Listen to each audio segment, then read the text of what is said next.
আসসালামু আলাইকুম। এই ভিডিওতে আমরা হচ্ছে ES6 এর মডিউলস সম্পর্কে কিছু জিনিস জানার চেষ্টা করব। তো এইখান থেকে মূলত আমরা খুচরা কাছা কিছু জিনিস সম্পর্কে জানবো, তার অন্য কিছু না, আমাদের ইম্পোর্ট এক্সপোর্ট নিয়ে।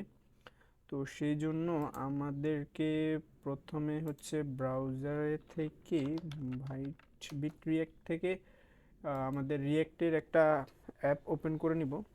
তো মূলত আমরা কেন ইম্পোর্ট করি, আমাদের কেনই বা এত ইম্পোর্ট করা লাগে, বা আমরা কেনই বা এত ইম্পোর্ট করব, সো সেই বিষয়ে খুঁটিনাটি কিছু জিনিস আমাদেরকে জানার প্রয়োজন। তো আমরা এখান থেকে আমাদের ফোল্ডারে যাব, রিয়েক্ট ওয়ার্ল্ড, দেন হচ্ছে রিয়েক্ট প্রজেক্ট দিলাম। ওকে, যেটা কপি করছি এখানে দিব, এখান থেকে জাস্ট রিয়েক্টটাকে চেঞ্জ করে দিব। আর এখানে আমাদের একটা ফাইল নেম দিলাম হচ্ছে ES6 Modules ওভারভিউ দিই, ওভারভিউ। ওকে, এন্টার দিলাম। এরপর হচ্ছে আমাদের এইটা এখান থেকে ক্রিয়েট হয়ে যাবে, আমরা জাস্ট ওপেন করে নিব, কপি আর পেস্ট। এরপরে npm ইনস্টল দিব, এটা ইনস্টল হোক।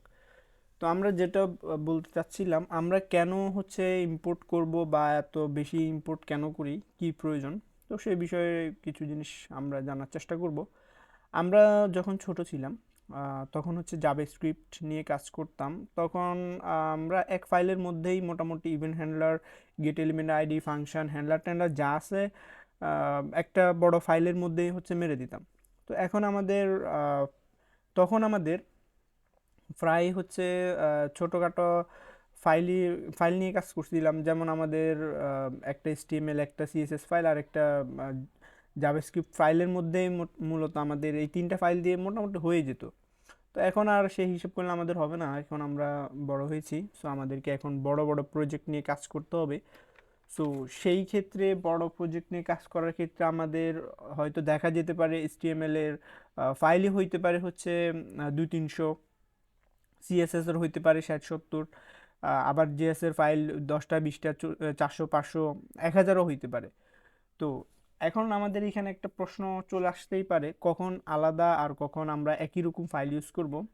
তো এর জন্য অ্যাকচুয়ালি স্পেসিফিক কোনো সায়েন্স নেই, তবে এর জন্য কিছু বেস্ট প্র্যাকটিস আছে, আমরা সেগুলা সম্পর্কে কিছু জিনিস জানার চেষ্টা করব। সো এখান থেকে আমরা হচ্ছে আমাদের কোডটাকে হচ্ছে আমরা এখান থেকে বিএস কোডে রান করে নিব। দেন হচ্ছে আমাদের এইখান থেকে npm রান ডেভ, এটা এখানে দেখা যাচ্ছে না, রান ডেভ দিব। ওকে, এটা আমাদের ওকে, এটা আমাদের লোকাল হোস্ট, আমরা ব্রাউজারে ওপেন করে নিলাম। তো এই হচ্ছে আমাদের প্রথমে আমরা যেখানে যাব, এখানে আমরা যদি এসআরসিতে গিয়ে app.jsx এর মধ্যে যাই, এখানে অনেক রকমের ইম্পোর্ট আমরা দেখতেছি, ইম্পোর্ট ইম্পোর্ট ইম্পোর্ট, অনেক রকমের ইম্পোর্ট। তো এই ইম্পোর্টগুলো আমাদের কেন করা লাগে, সো আমরা এটা দেখবো। আগে আমরা আপাতত এগুলাকে বাদ দিয়ে দিই, এইখান থেকে এটাকে বাদ দিয়ে দিই, এখান থেকে হচ্ছে আমরা এই পর্যন্ত এটাকেও বাদ দিয়ে দিই। এটা আমাদের সিম্পল করে নিলাম। তো আমাদের এখান থেকে কিছু ফোল্ডার ফাইল ওপেন করে নিব, নাম দিলাম হচ্ছে এটা কম্পোনেন্ট, কম্পোনেন্ট দিলাম। তো এখান থেকে কম্পোনেন্টের মধ্যে আরেকটা ফাইল থাকতে পারে পেন নামে, আরেকটা ফাইল থাকতে পারে বুক নামে। ওকে, তো বুকের মধ্যে আবার থাকতে পারে হচ্ছে বুক ডট জিএসএক্স আরএসসি।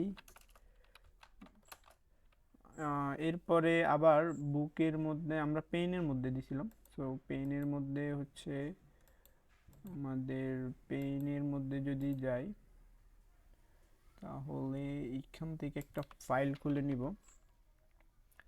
নাম দিলাম হচ্ছে পেন ডট জিএসএক্স।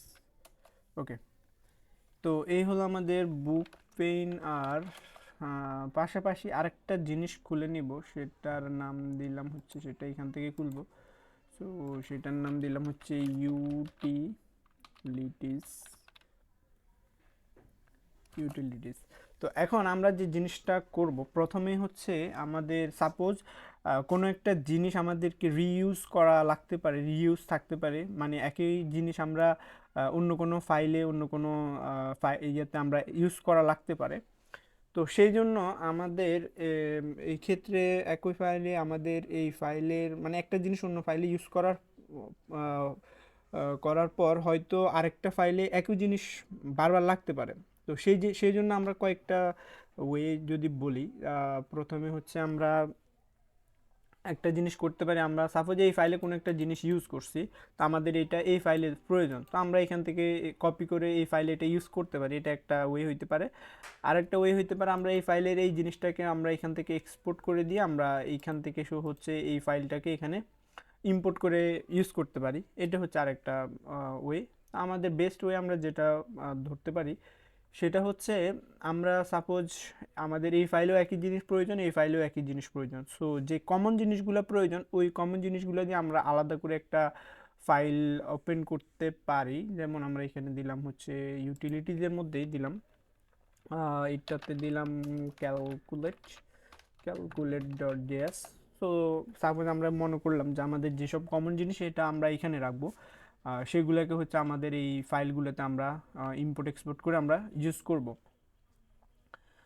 তো এখানে ES6 মডিউলস ব্যবহার করার ক্ষেত্রে আমাদের আরও কিছু সুবিধা হয়, যেমন হচ্ছে কোডগুলোকে অর্গানাইজড করতে সুবিধা হয়, কোডগুলোকে এনক্যাপসুলেশন করতে, এবং মানে কোডের মধ্যে আমাদের অন্যান্য মানে নিজস্ব কিছু লজিক থাকতে পারে যা কিনা আমরা অন্য কাউকে দেখাতে চাই না, এরকম ক্ষেত্রে আমাদের সুবিধা হয়। ডিপেন্ডেন্সি ম্যানেজমেন্টের জন্য খুব কাজে লাগে। তারপর ব্রাউজারের কম্প্যাটিবিলিটি, আরও হচ্ছে বান্ডলিং, ট্রি শেকিং, টেস্টিং, ডিবাগিংয়ের মতো আরও চমৎকার চমৎকার সুবিধা হয় আমাদের এই ES6-এর মডিউলসগুলো ব্যবহারের ক্ষেত্রে। তো এখন আমরা যে জিনিসটা এখানে করতে চাচ্ছি, সাপোজ আমাদের এখান থেকে হচ্ছে একটা জিনিস রইল, অ্যাড দিলাম, এখানে একটা ফাংশন আমরা তৈরি করলাম। তো ফাংশনের মধ্যে আমাদের নাম্বার 1 আর হচ্ছে নাম্বার 2 দুইটা প্যারামিটার নেবে, যেখানে হচ্ছে তারা এই দুইটা প্যারামিটারকে রিটার্ন করবে হচ্ছে, তবে রিটার্ন করলো সে সাম নামের সাম নাম্বার। আচ্ছা সাম না দিলে আচ্ছা সমস্যা নেই, এটাকে আমরা একটু ভেঙে লিখি, কনস্ট্যান্ট সাম দিলাম। সামের মধ্যে আমরা এখানে নাম্বার 1 তারপর নাম্বার 2 কি দিলাম, ওকে। এরপরে আমরা এইখানে রিটার্ন করে দিব হচ্ছে কাকে, আমরা সামকে রিটার্ন করে দিব, সাপোজ সাম। আমরা এটাকে হচ্ছে রিটার্ন করে দিলাম। তো এটাকে আমরা ইউজ করার জন্য অন্য ফাইলে ইউজ করার জন্য এটাকে আমরা এক্সপোর্ট দিয়ে দিব, এক্সপোর্ট আর ডিফল্ট হিসেবে দিলাম, ডিফল্ট ডিফল্ট হিসেবে দিব হচ্ছে অ্যাডকে।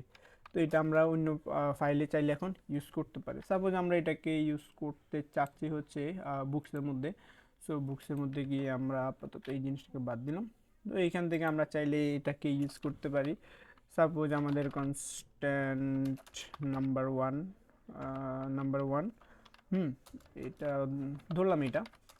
তারপরে আমরা কনস্ট্যান্ট নাম্বার 2 সাপোজ হচ্ছে এটা, তো দিলাম, দিয়ে আমরা দিলাম আর কি কোনো রকম।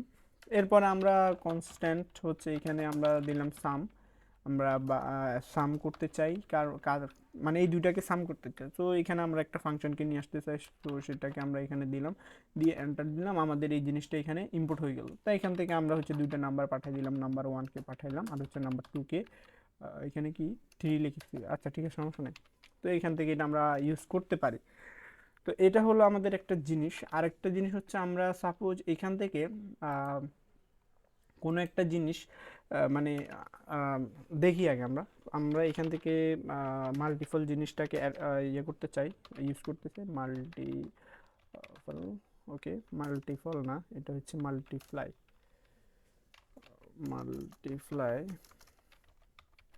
মাল্টিপ্লাই এটাকে আমরা হচ্ছে দুইটা প্যারামিটার নিব, নাম্বার 1 দিলাম আর নাম্বার 2 দিলাম, দুইটাকে হচ্ছে সে গুণ করে রিটার্ন করে দিবে। সো একই সিস্টেমে আমরা এখান থেকে কনস্ট্যান্ট দিয়ে হচ্ছে দিলাম হচ্ছে ওকে।